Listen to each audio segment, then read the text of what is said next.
Do you know that feeling when you had a whole take and everything went really, really well, but then you realized that you forgot to hit record?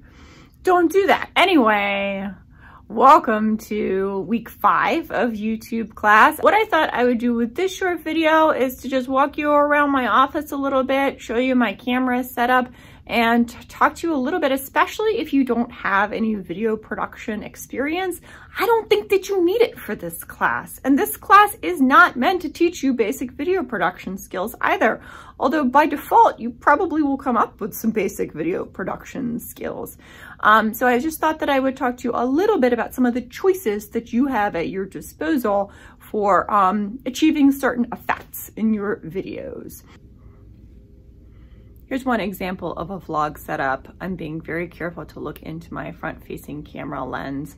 I'm using my phone. I feel like you can use your phone unless you have an older phone that doesn't have very good video, in which case you can absolutely get a camera from the library.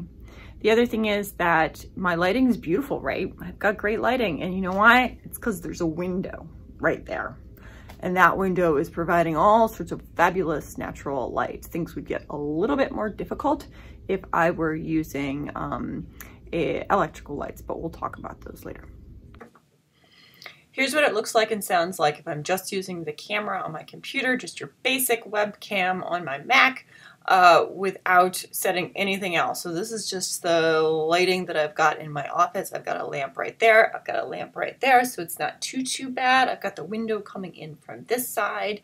And again, I'm being really careful, obviously, to look at the camera lens. I've actually put a pair of eyeballs there to remind me to look at that, because this is what I use when I am making videos for online classes, because I'm lazy, actually, and that takes a really long time, and it's just faster for me to use my webcam. I'm just using QuickTime.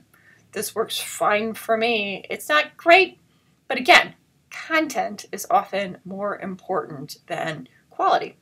The other important thing that I'll note is that if you're going to use a how-to of any kind, you're probably going to want to use some kind of screen capture software.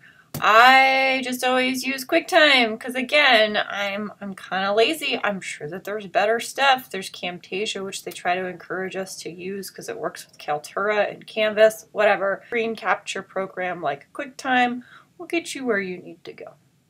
If you're going to do documentary style filmmaking where you start to travel, then you might run into problems with microphones and your camera and lighting. So you see that as the farther I get away from my camera, the less you can hear me. Plus, I don't have any kind of dolly or anything on wheels. All I have is a tripod.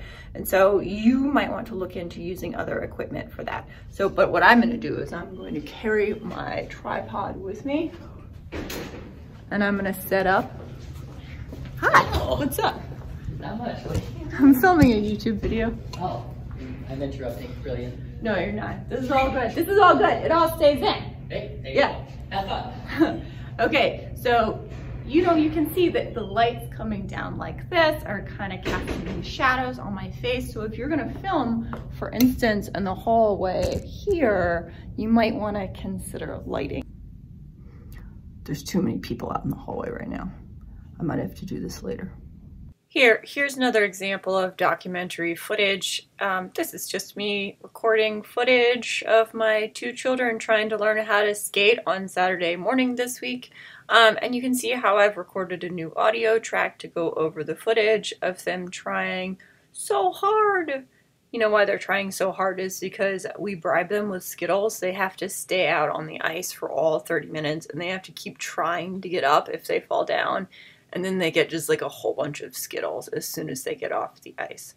Anyway, you try your best to hold it still. So this is amateur aesthetics, right? And for the purpose of what I'm doing here, it's fine. For the purpose of what you're doing, it might not quite cut it. So you, again, are the best judge of what the aesthetics you need, what the equipment you need for the effect that you're trying to generate. You can also see that my tripod is incredibly useful when it comes to finding backgrounds for other talking head stuff. Like when I film myself behind my giant wall of books and DVDs, it makes me look really smart, right? So honestly, you can make this as simple or as complicated as you want to. This adapter that I got for my phone to attach my phone to the tripod cost me $5.99, $6.99 on Amazon. And I have another one that you can borrow too. So you can just do this. You can set yourself up in front of a sunny window with your phone attached to a tripod. You can prop it up on some books. Honestly, content is going to be more important than quality here, at least at first. And if you turn into a major YouTuber down the line, then you can invest in a really nice camera. One last thing. Right now we are in room 306, which is not being used by anyone this semester. This actually used to be an interpersonal lab, but it no longer is. So what we can do is we can use this as a YouTube studio for anybody who wants it. I'll show you the setup. You can see here that there are some couches. There's even a very professional looking map there. I mean, that looks great, right? There's like a little lamp and everything. And if you want to, there's even a whiteboard.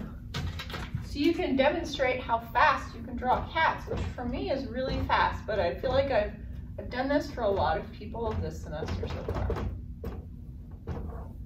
There's a cat. Oh, it looks like shit. Anyway, my point is this. We have this space for your use. If you would like to use it, this is also where we'll be keeping the ring light that we play with on Tuesday. So my recommendation is to use an external microphone on your phone if it doesn't sound good enough. But this room is small enough so that you might not even have to, which is great. Okay, that's it for now. See you next time.